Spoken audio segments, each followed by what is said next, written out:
네, 답답한 정치 이슈를 팍팍 때려보는 시간입니다. 정치펀치 정청래 민주당 최고위원 나오셨습니다. 안녕하십니까? 네, 팍팍 정청래입니다. 팍팍. 예, 펀치 정청래 위원 나오셨습니다. 지금 저 혹시 그 돈봉태 의혹 때문에 네. 그 제 버전에는 정청래 의원님은 안 들어가 계시던데. 아, 없습니까? 예. 혹시 못 봐가지고. 다른 버전 혹시 갖고 계신 거 없어요? 저는 이거 본 적이 없습니다. 아, 그러세요? 네. 저는 네. 정론만 봅니다. 아, 정론만. 찌라시는 안 봅니다. 찌라시는 보지 않는다. 네. 이거는 그 송영길 전 대표가 귀국을 했어요. 네.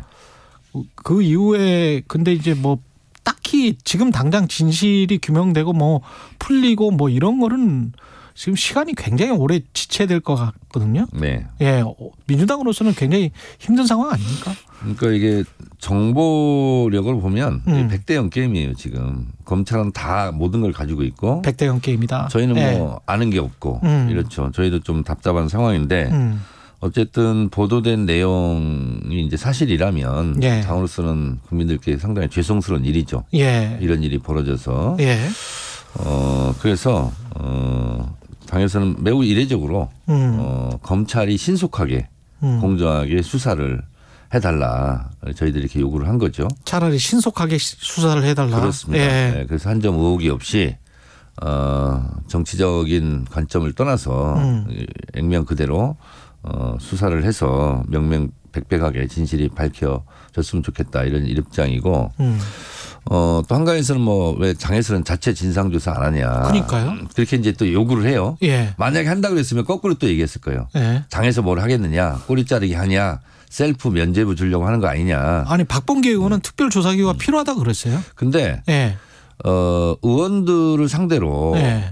검찰 수사를 앞두고 있는 분들 아닙니까? 당에서 이제 물어보기도 어렵고 예. 또 그분들이 입에 달려 있는 거잖아요. 그럼 거창하게 진상조사 해놓는다고 해놓고 에게 뭐 이것밖에 없어? 또 이렇게 비판을 받을 수도 있고 그래서 그런 것보다는 논란을 일으키기보다는 차라리 검찰의 수사기관에 맡기는 것이 좋겠다. 이렇게 저희는 판단한 거죠. 근데 이 민주당 입장에서는 아마 이럴 것 같아요. 국회의원 뭐 송영길 전 대표는 지금 연루 의혹이 있고 그 국회의원들 돈 받은 사람들이 있다면 이름이 한 명씩 이렇게 나오는 상황이 최악일 것 같거든요. 한 명씩 나온다. 근데 뭐 20명 플러스 알파라고 뭐 그렇게 지금 보도가 되고 있으니까. 그러니까 저희도 언론 보도되는 내용 말고 예. 딱히 뭐 아는 게 없어요. 그래서 어쨌든 신속하게 수사를 해서 진실을 밝혀달라 이런 입장입니다. 해결책을 탈당을 하고 이렇게 했는데 국민의힘에서는 꼬리 자르기라고 비판을 하고 이게 의혹이 지금 가시지 않는 상황에서 총선을 만약에 내년 총선까지 가면 그건 굉장히 큰 악재가 될 것 같은데요. 우선 꼬리 자르기라는 말 보면 대부분 이제 어떤 일이 있으면 어떤 조치를 하면 다 이런 비판을 하지 않습니까? 예. 근데 송영길 대표의 전당대회 선거였지 않습니까? 송영길 대표가 탈당한 거예요. 예. 송영길 대표가 꼬리면 누가 몸통이죠? 누가 머리고? 그래서 송영길 대표는 제가 뭐 전화를 해본 적은 없지만 예. 어쨌든 부동산 문제가 터졌을 때 예. 12명인가요? 탈당을 권유하지 않았습니까? 예. 그러니까 본인 세웠던 룰을 본인 스스로 이제 적용시킨 거죠. 그래서 일단 탈당하고 본인이 결백함을 증명하고 당에 돌아오겠다. 이제 이런 취지인 것 같아요. 그래서 저희가 뭐 탈당을 하라 마라 지도부에서 할 수도 없는 일이고 또 한 적도 없고 본인 스스로 이제 판단인 거죠. 이게 그 이재명 대표가 어떤 컨트롤을 할 수 있는 그 역량, 지금 능력, 리더십이 있는가와 관련해서 이재명 대표가 사법 리스크가 있기 때문에 2차 체포동의안이 혹시 또 넘어온다면 그때 현역 의원들이 또 가부권을 쥐고 있기 때문에 현역 의원들이 몇 명이 되든 간에 이 사건과 연루됐을 수도 있는 그래서 자체 조사를 안 하고 약간 좀 움츠려든 거 아닌가 이렇게 지금 분석하는 시각도 그런 식으로 있습니다. A 조건을 건다면 예. B 조건이 또 있지 않습니까? 예. 왜 철저하게 진상조사 안 하냐 하고 또 불만을 터뜨리는 의원들도 있지 않습니까? 그럼 그 의원들 체포동의안을 만약에 가정한다면 예. 의원들도 투표권이 있어요. 예. 그러니까 그렇게 얘기한다는 것은 반쪽 논리죠. 그렇지 않습니까? 예. 어때요? 아니 뭐 저한테 어때요? 청취자들이 뭐 판단을 하셔야 되고요. 그러니까요. 제가 여기에서는 뭐 더 이상 질문을 못 드리겠습니다만 이재명 대표 같은 경우는 어제 그 기자들 동모투 의혹 관련된 질문에 대해서 국민의힘 김연아 전 의원은 어떻게 되어가냐라고 하면서 이제 토스를 했단 말이죠. 근데 이게 뭔가 끊고 혁신으로 어떤 가는 로드맵 같은 거를 제시를 해야 될 시점인데 그것도 상당히 늦은 것 아닌가 그런 생각도 들고요. 이제 같은 말인데 예. 앉아 있으면 왜 앉아 있냐 이렇게 말할 거고 서 있으면 왜 서 있냐 엉거주춤 있으면 뭐가 구리냐 또 이렇게 얘기할 거고 예. 그래서 지금은 뭘 해도 반대 방향 각도에서 공격은 들어온다. 이제 그래서 지금은 이런 일이 터졌기 때문에 또 아는 정보도 없고 그래서 지금은 맞는 시기다 이렇게 보고 있습니다. 맞을 수밖에 없다. 샌드백처럼 맞을 수밖에 없는 지금 시기다. 그렇지 않습니까? 예. 알겠습니다. 윤석열 대통령 미국 국빈 방문을 위해서 지금 출국을 했고요. 네. 여야 뭐 기대와 우려가 교차를 하고 있는데 네. 최고위원님은 어떻게 생각하십니까? 저는 국민들에게 많이 안 알려져 있는 용어인데 예. 글로벌 포괄적 전략 동맹. 그렇죠. 이거에 사인해서는 안 된다. 예. 이거는 문재인 정부 때 산불 정책은 기억하시죠? 예. 사드 추가 배치하지 않는다. 예. 한국과 일본은 군사 동맹을 맺지 않는다. 그리고 한국이 미국의 MD 체제, 미사일 방어 체제에 복속되지 않는다. 이거거든요. 예. 국익을 위해서 그런 겁니다. 그런데 글로벌 포괄적 전략 동맹이라는 것은 미국과 함께 전쟁 다니자 세계 곳곳에 이런 거에 다름이 아니다. 저는 이렇게 생각을 하거든요. 예. 그래서 그걸 하면 안 된다. 그러면 지금 우크라이나에 지금 포탄을 뭐 우회전하느냐 어떠냐 뭐 문제가 되지 않습니까? 예. 그럼 세계 분쟁 지역에 곳곳에 우리가 개입을 하게 돼요.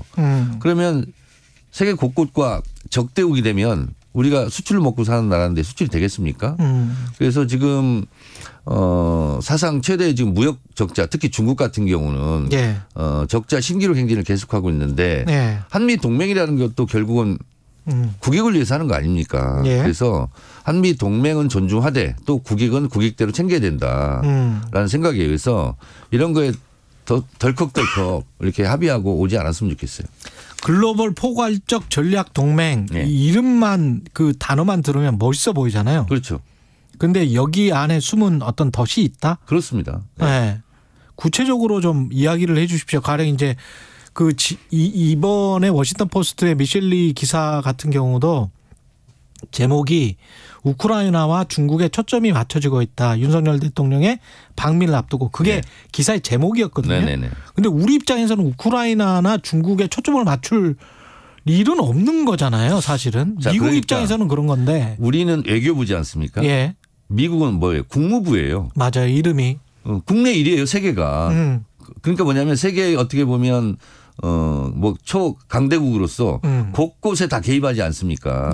근데 우리가 그런 형편은 아니잖아요. 우리는 국익을 챙겨야 되지 않습니까? 그러니까 나토에 가서 탈중국 뭐 선언 또 추경호 장관이 또 안 했다고 하지만 어쨌든 중국과 뭐 반중 노선을 걷겠다는 사실상 가시화한 거 아니겠습니까?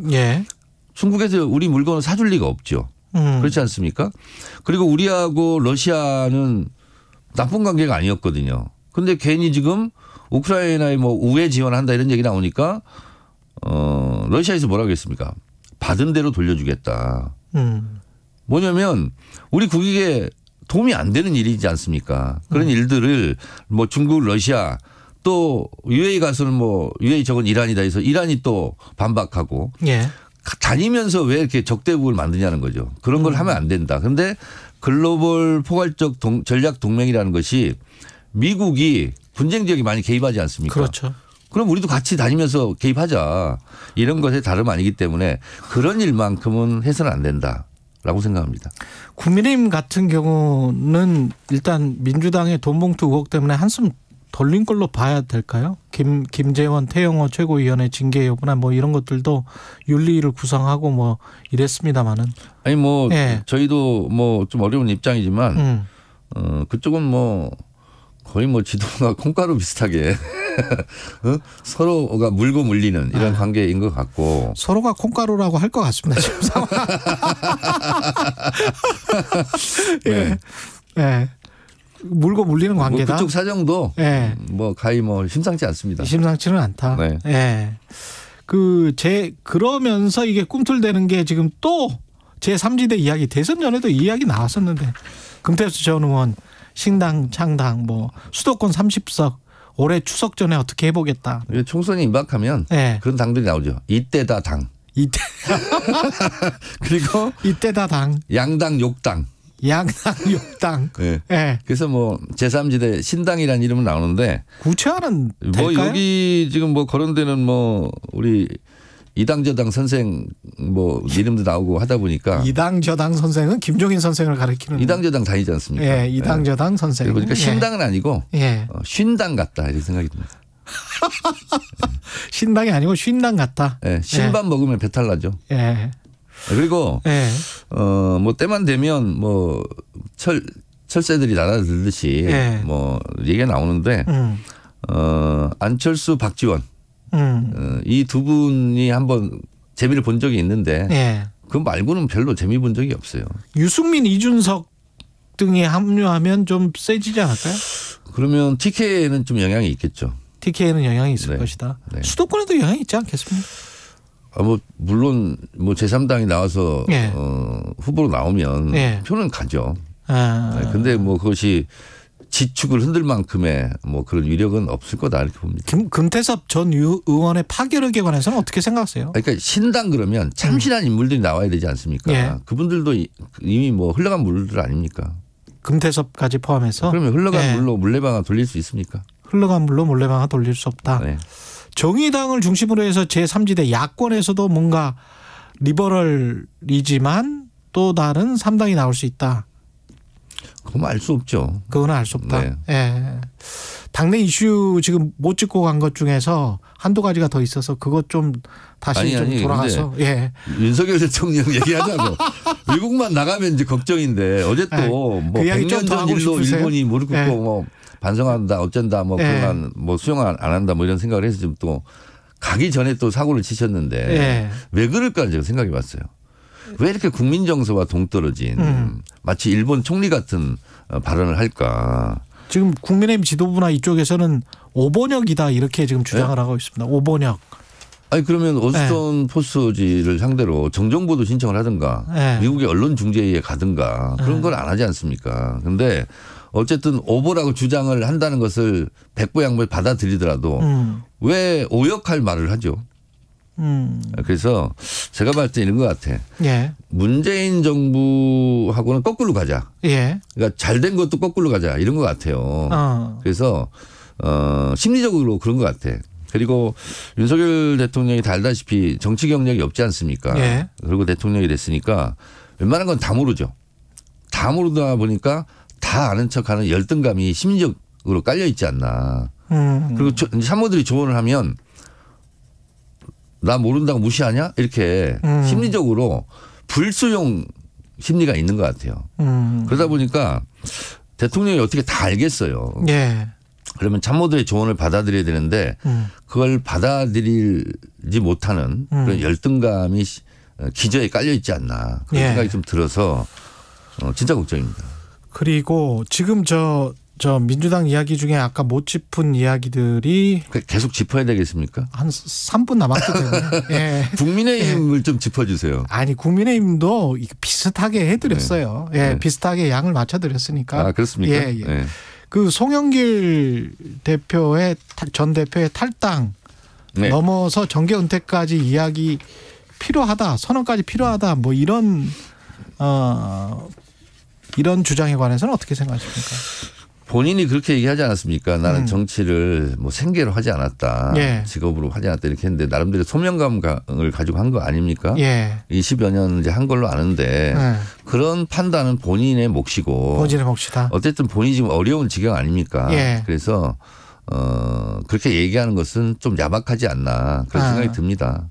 윤관석, 이성만의 선제 탈당은 어떻게 생각하십니까? 그거 역시 제가 또 지도부의 일원으로서 여기서 가타부타 얘기하는 것은 적절해 보이지 않아요.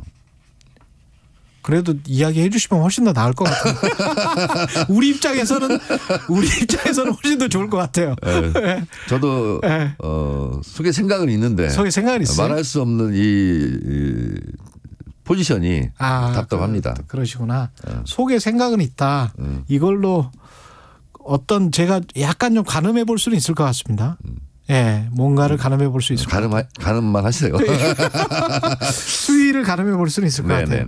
근데 대응을 하면서 김민석 정책위 의장은 이제 쉴드 친다고 할까요? 쉴드를 치면서 송영길 전 대표는 집도 없고 물욕도 없는 사람이다. 내가 보증한다. 이렇게 지금 이야기를 하잖아요. 네. 근데 이게 그 국민들 눈높이에 봤을 때는 저는 적절해 보이지는 않아요. 네. 왜냐하면 아직 일이 다 끝난 것도 아니고 과정이고 어쨌든 국민적인 공분을 불러일으킨 사안 아닙니까? 네. 그래서 나중에 일이 다 끝나고 고생했다 이렇게 어깨를 뭐 톡톡 쳐줄 수는 있는데 지금 시기상은 국민 정세는 좀 안 맞지 않나 저는 개인적으로 그런 생각을 하고 네. 저도 보면 딱하죠. 이렇게 인터뷰하고 뭐 땀 흘리고 뭐 이렇게 하는 걸 보면. 그런데 지금은 국민 정서를 더 고려해야 될 때다. 그렇게 생각합니다. 그러니까 뭔가 확 끊고 어떤 솔루션, 해결책 같은 게 나와야 되는데 거기에 관해서 전혀 이야기가 없으니까. 그러니까 전지전능한 검찰께서 빨리 처리해 주시기 바랍니다. 아니 근데 수사만 해서 수사를 해서 사람들을 처벌한다고 끝내서 정치 혁신이 되는 건 아니잖아요. 그래서 저희가 네. 지금 말씀하신 대로 네. 재발방지책, 정치 혁신, 정당 혁신 그것을 조만간 저희가 발표할 생각입니다. 어디까지 규모 뭐 이런 것도 생각해야 될 것 같고 근데 그게 검찰 수사가 어떤 결과가 나오든 정말 세간의 의혹대로 20명 플러스 알파가 나오더라도 민주당이 변신하려고 노력한다라는 네네. 그 정도의 어떤 쇄신책이 돼야 될 텐데. 국민이 오케이 할 때까지 계속 정당 혁신에 페달을 밟아야 되겠죠. 그래서 지금 나오는 소리가 혹시 이재명 체제로 총선 못 치른다 비대위로 갈 수밖에 없다. 그건 아니고요. 네. 그건 아니다. 네. 갈 수 있다. 아니 갈 수 있다 안 갈 수 있다가 아니라 네. 지금의 체제가 네. 어쨌든 투표에 의해서 민주적 절차에 의해서 된 거 아닙니까? 네. 이거를 흔들고 다른 무엇이 또 정당하냐 이렇게 본다면 또 그것도 아니지 않습니까? 알겠습니다. 여기까지 듣겠습니다. 정치펀치 정청래 민주당 최고위원이었습니다. 고맙습니다. 오늘 좀 답답했죠. 답답한 상황입니다. 예, 고맙습니다. 예. 여러분은 지금 KBS 1라디오 최경영의 최강시사